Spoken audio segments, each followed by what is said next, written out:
So let's move on to the next topic, which is I think this is where we stopped the last session. We talked about the functional requirements, and we said that we'll broadly cover the non-functional requirements as well. Okay. So today's session we'll understand what non-functional requirements is and why do they need to be captured right at the start of the project. Okay. So anything which doesn't talk about the functionality, but still, the system has to adhere to, right? So a lot of time we assume that this is implicit. This should definitely be there in the system, but it's the expectations from the customer could be different from what you understand, right? So in order to reduce that gap, we need to ensure that the requirements are clearly captured right up front.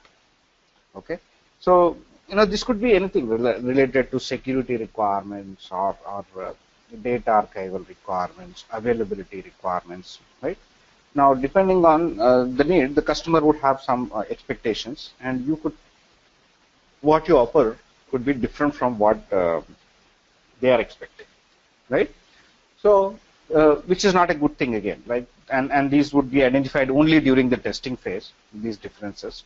So rather than go back and then do all the things again, it's prudent to ensure that all these are captured right at the start of the project. So that's what we are doing as part of our non-functional requirements. Now I think last session we had a confusion between non-functional requirements and design documents, right? Now we're not talking about how the system should be designed or what the architecture should be like and all, right? These are still requirements. So let's pick one and then talk. But when I say performance requirements, right, I'm not saying how the system should be architected or how the functional requirements should be met.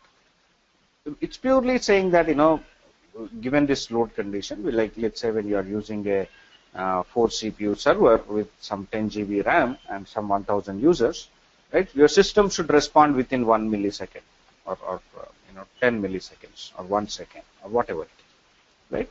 So it clearly specified what is expected out of the system from a performance point of view.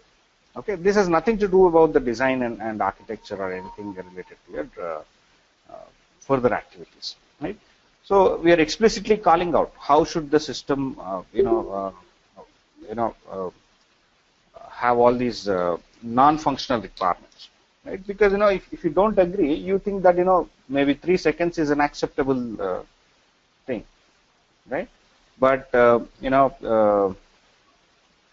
customer might be expecting half a second, right? So if that mismatch is there, this would be identified during your testing phase, which is not a good thing, right? So you try to bring up all those things which you think should be identified right at the start of the project and then capture them. So usually there would be a few things which are listed in the template. You can just stick to them, right? Now, ideally, if you are working on a change request or something, this would not come in. Yeah, somebody has a question. Yeah, I had a question.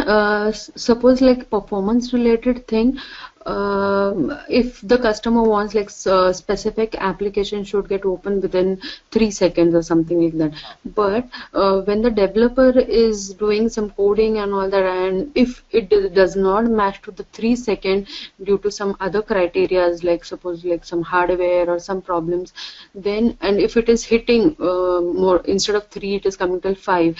Then how how it will be taken care of in that kind of situation?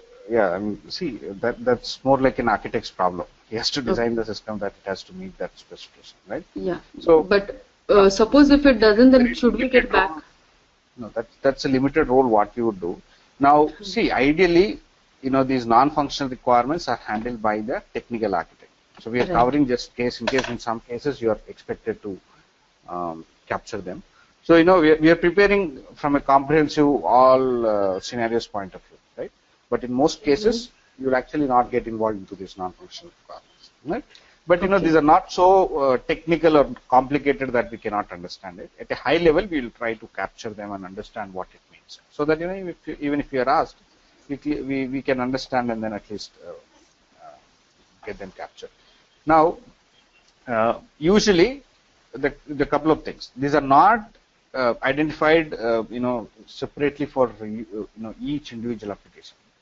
Generally what happens is they categorize the application type, like it's a critical application, non-critical, or a support application, and depending on that they have those performance standards defined, right? So like all critical applications, it should take like half a second, right? And all support applications, maybe even 1 second is good.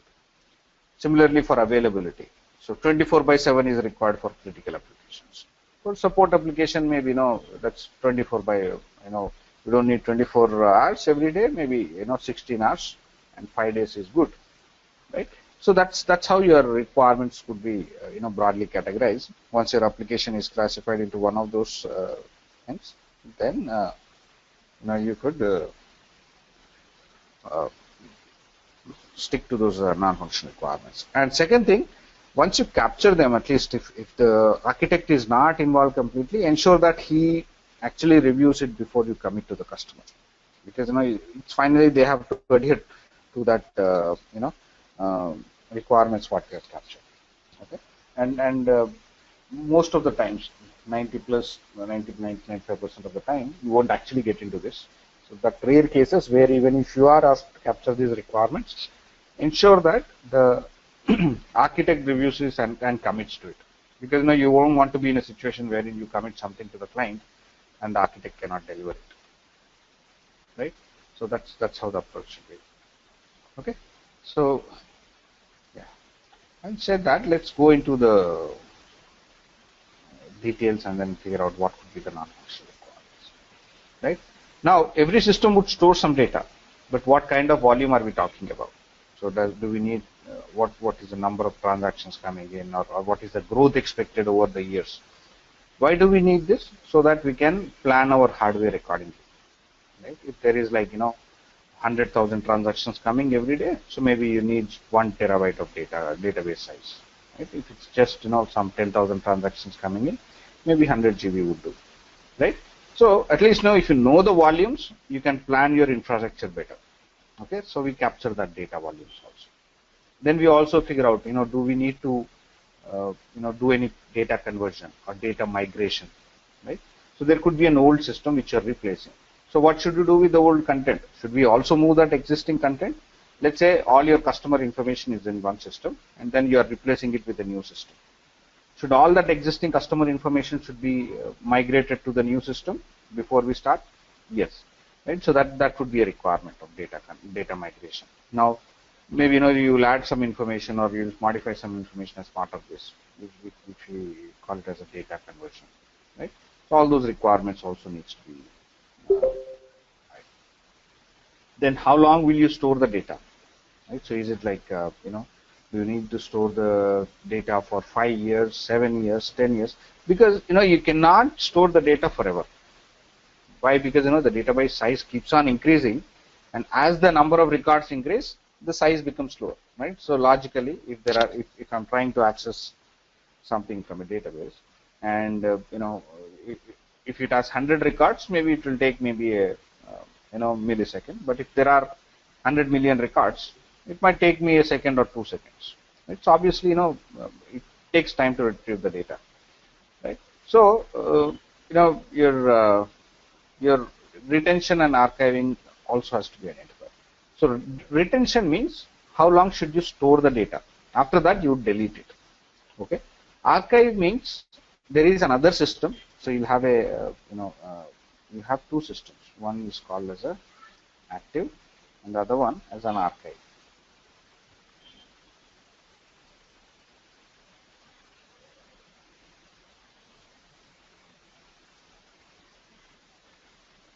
Okay.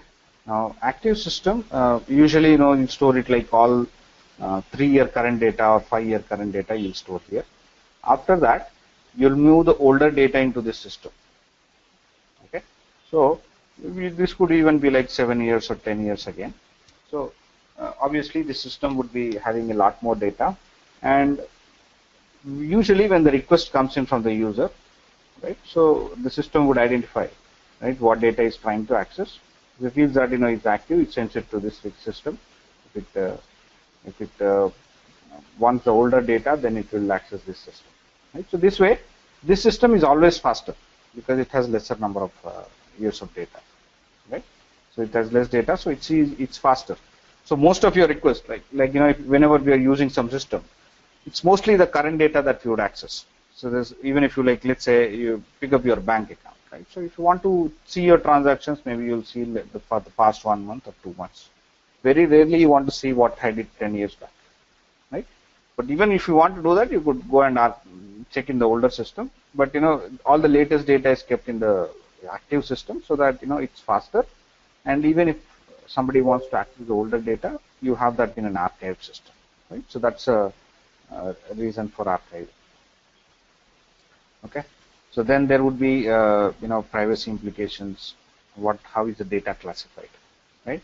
So so the data could be one of these 4 types. Non-sensitive means which is publicly available, like all your websites, all the information which is published on the websites is non-sensitive. Then you could say it's protected. So protected is basically only once you capture the ID, then you want to give access to them. So the level of sensitivity of the data, you would classify them, right? So usually it would be defined by the arcs.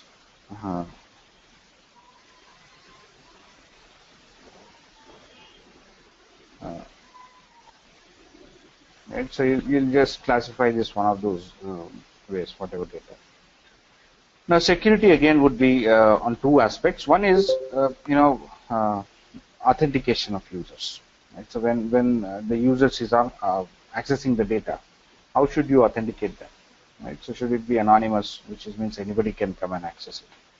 To do anonymous, at least you'll get some level of validation, or you're trying to get that information, but you're not checking whether if it is right or wrong. Like maybe you'll say, please enter your email ID and then access the website. So you're not going to check whether the website, whether the email ID is correct, and what is your address and all that is matter, right? Then you would actually identify the user and then do it. Finally, it could be a credible source, like you'll have a digital certificate and you've clearly validated that user, right? So depending on the level of authentication required, depending on the criticality of the application, you'll define your authentication levels, right? And what functionalities should be done which way, right? Like if you pick up a website, there could be some features which are available for all users. Like let's say if you open a bank website, right? So let's just do that. Open.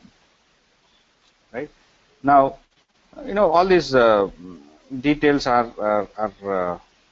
all publicly available. Anybody can access this, right? So I can access all this information, right? If I want to know about it, I can know the details about it, right?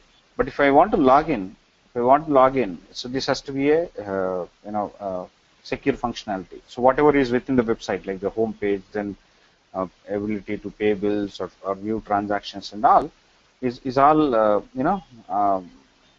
identified transactions or verified transactions. Okay. Then usually your access controls are handled using something called as a CRUD matrix. Okay. So what you do is you'll pick up all your actors on one side, and then what are the features on the other side. So what you do is you list down all the actors on one side and the features on the other side, and then say which user can access what functionality. So usually you will classify that into 4 types: create, read, update, and delete. If the user, if the particular user can actually create some data, you will call it create. If you can just read it, you will put it as R. If you can update the data, modify the data, you will keep it as U. And if you can delete that data, you will put it as D, right? So if you can do all, you'll put it as CRUD. Otherwise, if you can only create, you'll put it as C. If you can only read, you will put it as C. So depending on the role, you will classify what he can do. Okay, so that's called as a CRUD matrix. So you'll say employee custom. So all your actors or users who are there in the system, right? Then you would link them and then say each of those functionalities, right? So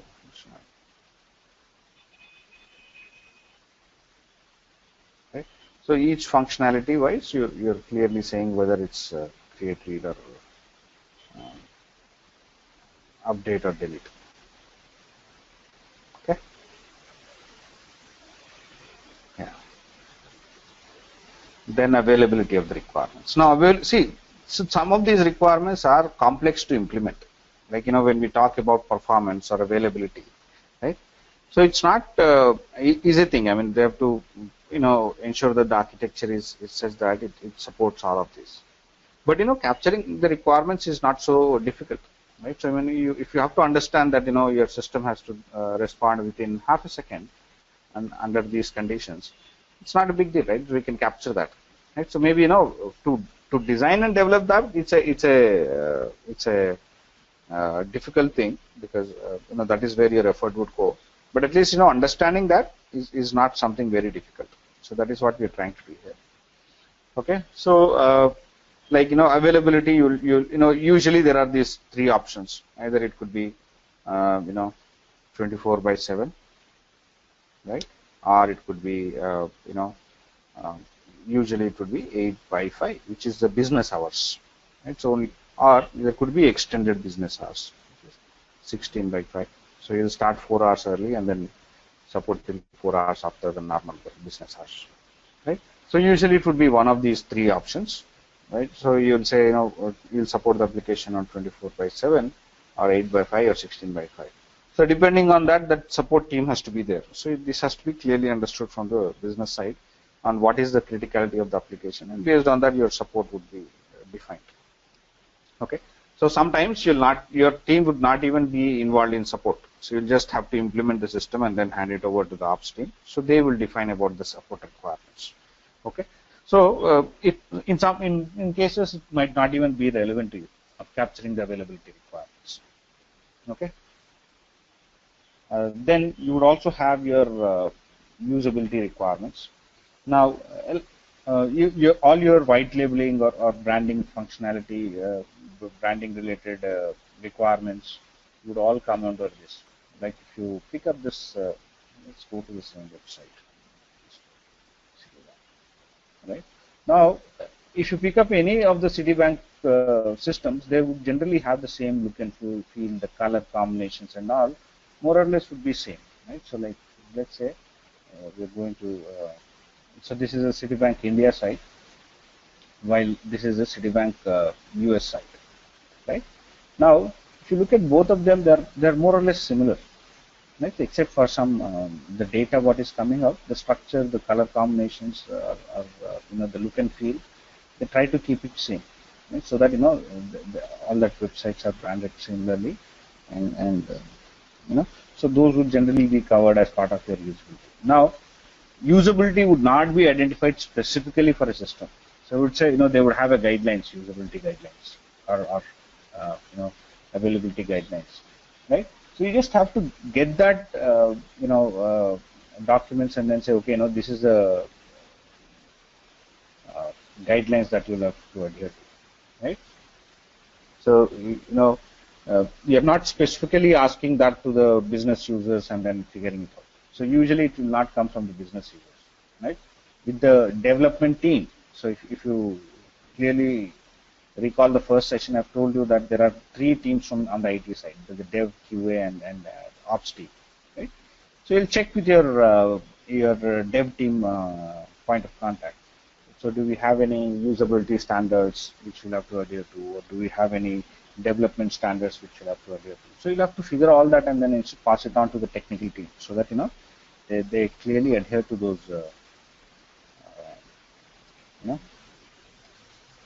requirements.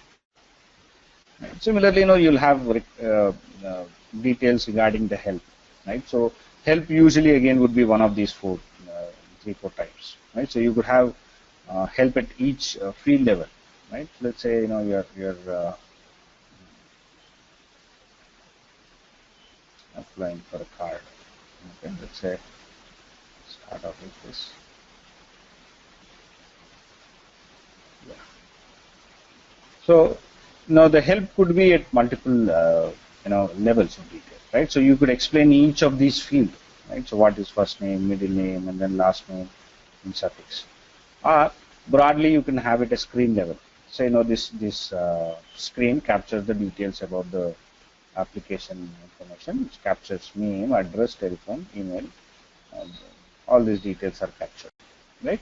So you're just calling out that screen level, right? The first one was a field level, which means each and every field, like date of birth means this is the date of birth. So you're explaining that detail. Our screen level means it's only talking about the screen. This screen captures only the the lead for the double cash Mastercard application, right? So it could be something like that, right? So that level of detail would vary, okay? And do you want to be the help to be embedded into the application, or you need a separate user manual or operations manual, right? So usually websites and all might not require a user manual, but some internal applications which are far more complicated, right? So maybe you want a user manual to be created. Similarly, the team which is maintaining it, the operations team, right? So the ops team, what kind of housekeeping needs to be done, what kind of day jobs needs to be done, all that needs to be there as an operations manual. So you'll have to clearly identify what are the requirements for this, and then figure it out. Okay. Then you have your performance requirements, right? So like I think we briefly discussed this. Like you'll give a specific load, like generally you'll say this would be your hardware size, like 8 CPUs server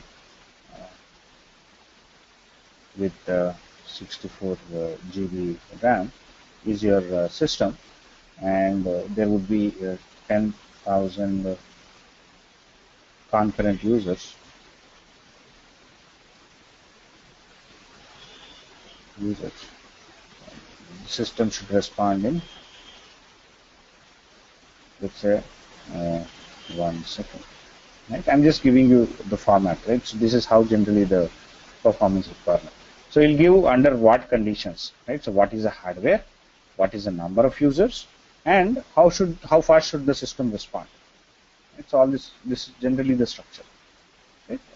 So you'll have multiple scenarios, like if the users increases, if the user number increases to, let's say, 100,000. Okay, maybe it should take maybe 2 seconds, right? So this is acceptable performance. Okay, so you generally have those 3-4 levels captured, and usually that will give you an indication of how the system should perform. Okay, scalability of the application, right? Now, what is your current user base? Let's say it's some some 5,000 people will use your application. What if the number of users increases to 5 million? Right? So will your application support? How should so what is the scalability requirements? Right? So usually, some systems you would generally have a known user base. Like if it's your employee base, and that you currently have 100 people, and at the max you can go up to 10,000 people. Right? You don't need to build a system which is like scalable to up to 100 million. Okay, not required. Right? So you just stick to that user scalability.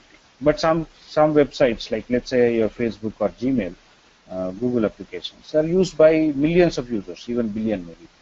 Right? So this user scalability has to be there. Even if you increase the users by another 100 million, the system should be able to work. Right? So that is basically your user scalability. Right? So you're just specifying a number, saying that this is the number that I expect the number of users to be in. So the system should support it. Right? Application scalability is basically saying that if you can scale it by increasing the number of servers. Right? So sometimes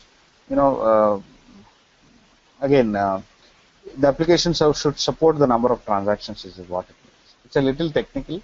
So there are generally 2 types of scalability: horizontal and vertical scalability. Right? Horizontal means we can increase the number of servers itself. Right? And based on when the request comes in, then you'll figure out which server can process it and then send it to that. Vertical scalability means you can increase the CPUs and then the memory, upgrade the hardware of that single server, and then handle it. So usually, horizontal scalability is much more robust because it's easier to add more servers than increase the configuration of the system. Right? So a little technical. Usually, you'll not get involved into these. So it's better handled by the technical team. Okay. Then you would also talk about your interface requirements. So this anyway we have covered in detail when we talked about the requirement illustration. So the same format of about what is the business requirement and then what is the metadata that we're capturing, what is the format, right? And then what are the exceptions? All that would come in as part of your system interface, and you would coordinate with the technical architect to write these specifications. You are not going to define the formats yourself or own it up completely. It will be a joint exercise. Okay. So broadly, that is what you would do, and at the end of it, this is an important thing, right? So ensure that the document is approved before you move on to the next phase, right? So once informally, though you would get your requirements approved during your prototyping sessions and all with the customer. Formally, you'll submit it, and then the solution owner would sign off this document saying that I agree to these requirements, what are captured in this, and we're good with it. Okay, so that's how generally the BRD structure is like. I hope this gives you some clarity.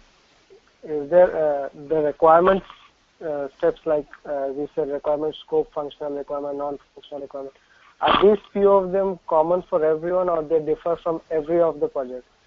Broadly, this is the structure, but once you get into an organization, they would have their own templates, so you don't have to create this structure yourself, right? So you'll get a document similar to this, and they will say, what is expected in this first section, what is, so you'll get clarity. So you'll know that this is a structure and have to fill in these details. Okay, so you'll not create a document from scratch. So it will not be like, okay, you start the requirements and capture your own BRD. Right? So that would not be the case. So they will give you a template. Template means they will have all those sections defined. First section you should capture this. Second section you should capture, let's say the scope. Third section capture all the functional requirements. So within functional requirements, first capture as is state, then capture the to be state. So that structure would be there for you. Okay. So you'll have to go and fill in those sections and then complete the document. But the overall structure you are not expected to create. Okay, so those BRD structures templates would definitely be there. I hope that answered your question. So don't worry about the templates. So once the first thing that you have to do when you start your project is ask for the BRD template, and you can even ask for a previous RFP document also, so that you can refer to that and then see how they have captured the requirement. So it's perfectly okay. Right, so they generally, most of the teams have a repository of all the old BRDs and all, so that we can refer to those BRD and then look at, how they are capturing the requirements. Right? So that's very normal to ask. So don't get scared and then think, what will they think if I ask for this document? Right? So that is what is expected out of you. You should ask those documents and then ask for the template, and then fill up those templates only. Okay. So you don't take these documents what I've given you and then say, okay, I'll use this template for capturing the requirements, because this is not approved by their IT team. So you should not use something which is not approved, right? So, and generally don't take those documents outside the organization when you leave also, because that is not expected. You'll get into trouble later. So it's, because the structure and the templates and all are there in every organization, and once you are working in that team, you'll have access to it. So you don't need to worry that I need to take these documents and then use this as template. That's not required. Okay, and don't even do that. All you should do is ask for the templates which are specific to that organization and use them.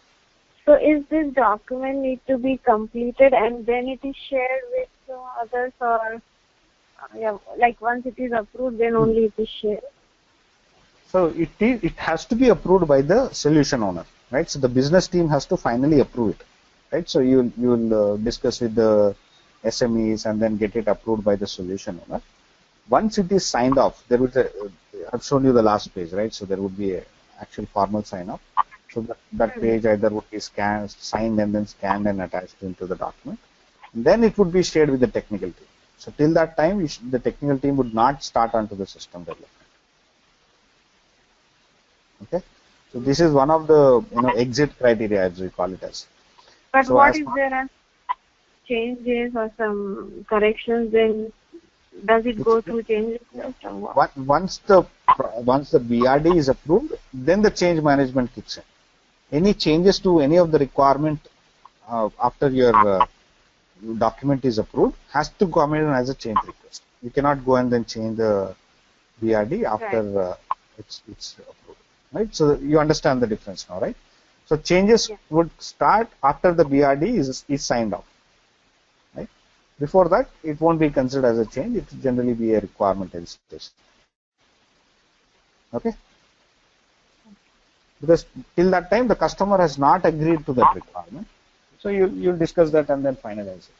But after the customer has signed that document, right? So you'll stick to that requirement, and anything changes has to be considered as a new change request, because the requirement has changed, and then you'll have to modify your BRD or system design and development according to that. Right. Okay. Yeah. Then, did I cover these various other techniques for documenting the requirements? I think I have not yet covered this. Right? Now, broadly, when we are talking about the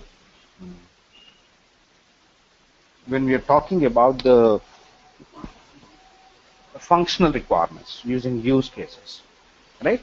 Now, the primary flow, alternate flow, right? So all these need not be just written step by step. It need not be in English. It could be in a lot more graphical way, right? So we tend to use those process flows or wireframes, and sometimes state diagrams or SciPoc views. So there are multiple other diagrams which you can use to make it more interactive, right? More graphical, I would say, not interactive. Right?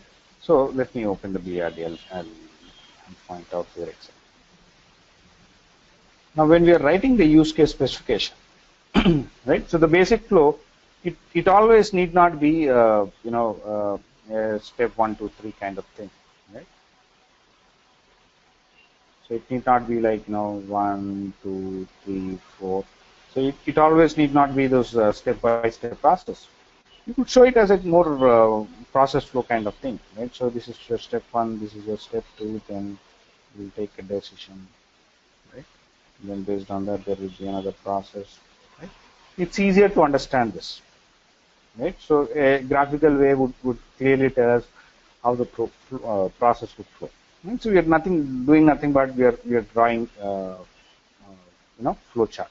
Or you could say, my first screen would look like this.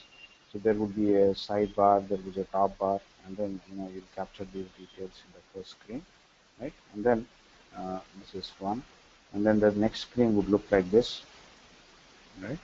So there would be a video here, right? And then there would be right, and then there will be. So you're saying that this is how my screens would look like. So this is when you're following this requirement, there are 3 steps.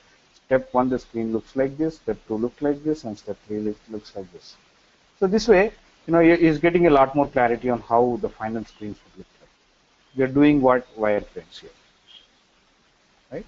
So you could end up creating some process flows, wireframes. There would be Statechart diagrams also. I'll explain that, right? But different graphical representations can be used to capture your basic and alternate flows, right? Or in some cases, you're just drawing a change, you're just writing a change request. For a change request, there is no basic alternate flow and all the structure is not used. Okay, all you would use is this, as is and current, as is and to be state, right? So how do you depict this as is state? Mostly through process flows, right? So process flow diagram or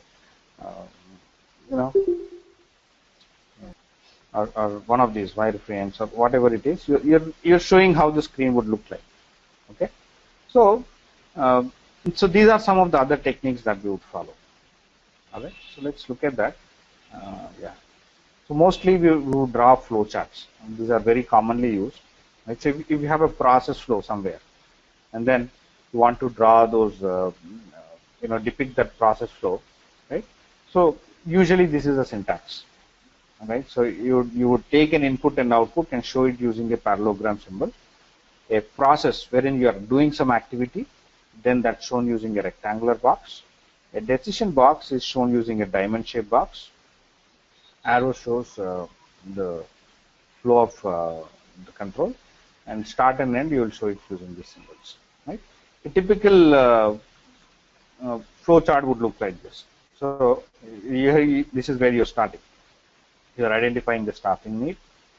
Then you're defining and writing the job description. Send it to the HR guy and determine the classifications. Right? So if it's a regular hire, then you are going to post the job internally. Otherwise, there would be a temporary hiring process. And if you're going internally, then first you will check whether that candidate is suitable or not. Right? Then if it is not, then you'll examine other resumes. Okay? Then you find whether it's suitable candidate or not. If it is, then you would arrange a meeting with the candidate. Then you will have the interview. Right? So the next set of questions. So there would be multiple steps involved in it. All that you are clearly calling that out. Okay, and then this is the decision making. This is the process. Right? Any input that you are taking should be shown using this parallelogram box. This is the structure. Right? So very simple. Right? So you're showing it more graphically. Right? There are few variants of it which I would want to mention, because it would become handy once you understand that. Right? Like if there are multiple people in a typical process, how do you know who is doing what? So that you can show using the swim lanes. Okay. So here you are clearly classifying that this is what a hiring manager would do, and this is what a upper management guy would do, and this is what the HR assistant would do. Okay. So all the activities listed under this are done by the hiring manager. All the activities, there's only one step which is done by the upper management guy, and the HR assistant is going to do this. So it becomes a lot more clear on who is doing what. So we call this as a swim lane.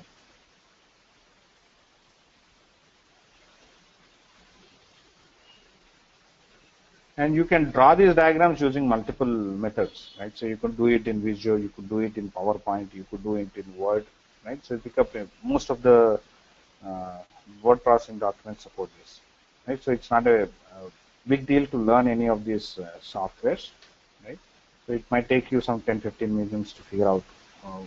It's all symbols are all there. It's all drag and drop, right? So you can pick up a symbol, and then there would be a flowchart section, and you know that this is a process flow, this is a start end, right? And then this is an input coming in, right? And then this is a document coming out. Okay, so all those symbols are there. You just have to drag and drop, and then arrows are also there. You'll connect it. So it's an easier job drawing them. Then flowcharts we have looked at. So this is another swim lane, right? So you have customer doing some activities, sales doing something, design and team doing something, production team doing something, shipping doing something, right? Now some of those processes are very document intensive, which means too many documents are created out of this. So what do? You will bring out those information in your process flow also, right? So typically your process flow would have been like this. Right? So these are the activities which are done. So you would have listed it down here like this, right? But this process would take in a lot of inputs. Like when you are going for a sales call, you always have to provide the purchase information and credit information. Okay, and when you're checking the credit, you have to provide the background review and accounts receivable balance. When you're calculating the terms, the credit criteria has to be provided. So there is always there are too many input documents. You will go for this type of thing, right? So you depict that this is the process, and this is the input which is coming in to this particular step. Who is providing this input? This guy, right? So Every process has an input document which is provided by the supplier. Okay. Similarly, the process would give a document as an outcome. Right. So like the sales call will deliver an order form and a credit form. So this is the output document, and which is consumed by the customer, which is a sales guy here, right? So there is a supplier of the document. He is supplying this input document, which is taken as an input to the process. It processes it and then provides an output document, which is consumed by the customer, right? So that is where the acronym SIPOC, supplier, input, process, output, customer. Okay, it's nothing but you're showing the process, along with that what input each step is taking, what output each stepping is giving out, and also who is providing the input and who is consuming that output. Okay. Then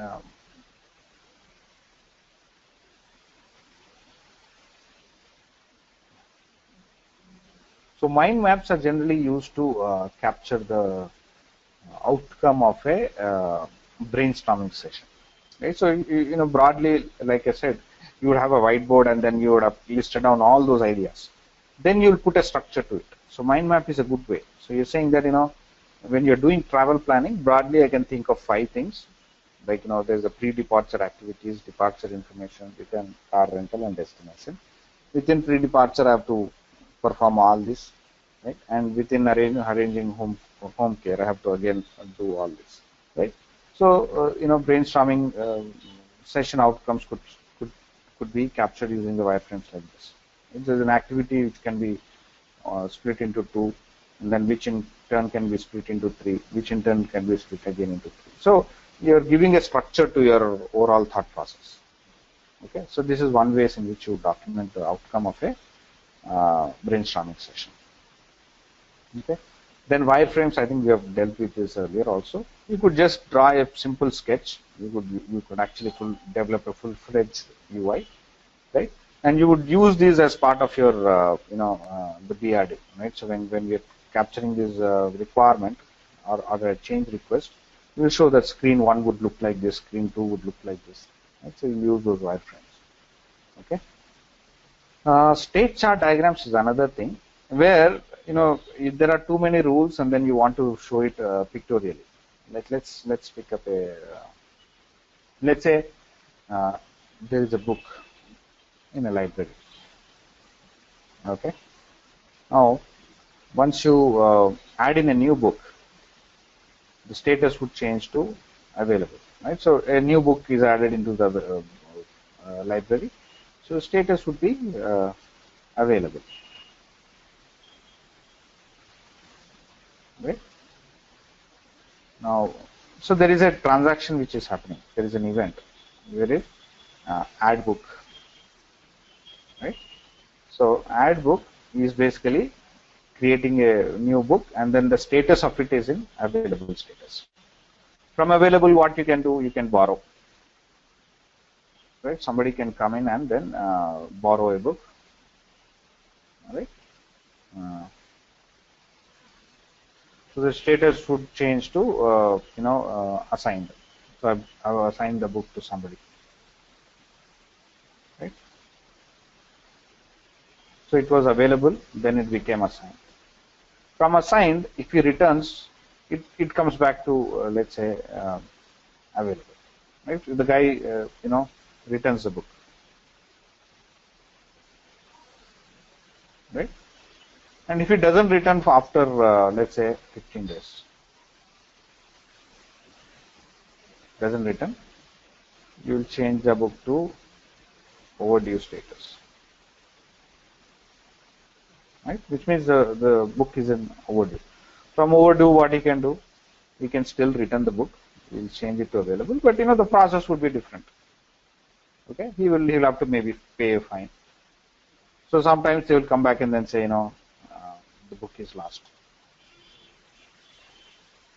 right? So report lost. The status would change to lost.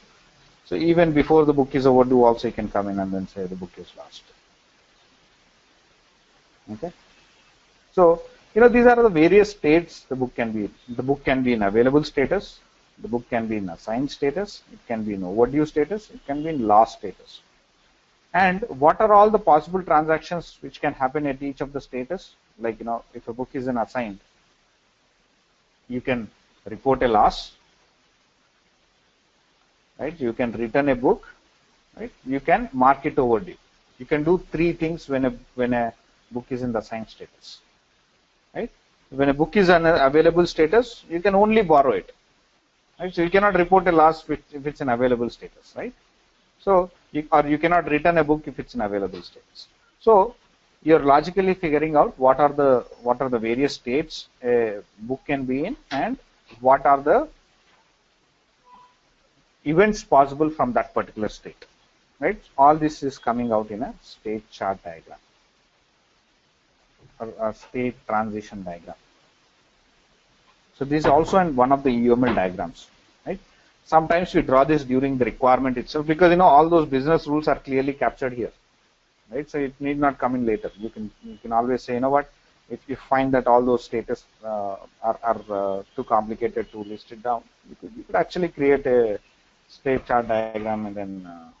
So broadly, we would use these techniques. There is no hard and fast rule that you have to use only this technique for this requirement, right? So it's purely up to you. If you feel that this is a process, a complicated process, try to use those flow charts, and then if there are multiple people, use a swim lane, okay? Then if there are too many documents and too many people, try the SIPOC view, okay? And if it's a brainstorming session, try using mind maps. Then create the wireframes if you think that the user is not clear of how the final screens would look like. Create a state chart diagram if the number of states are too complicated, and then you need to represent it pictorially, do that, okay? So all these diagrams would help you capture the requirement in a lot more clarity, in a lot more graphical way, rather than just list it down step-by-step process. You can show it in a graphical way. Okay? So broadly, that is what goes into a BRD, and these are the various techniques, right? So we have looked at currently the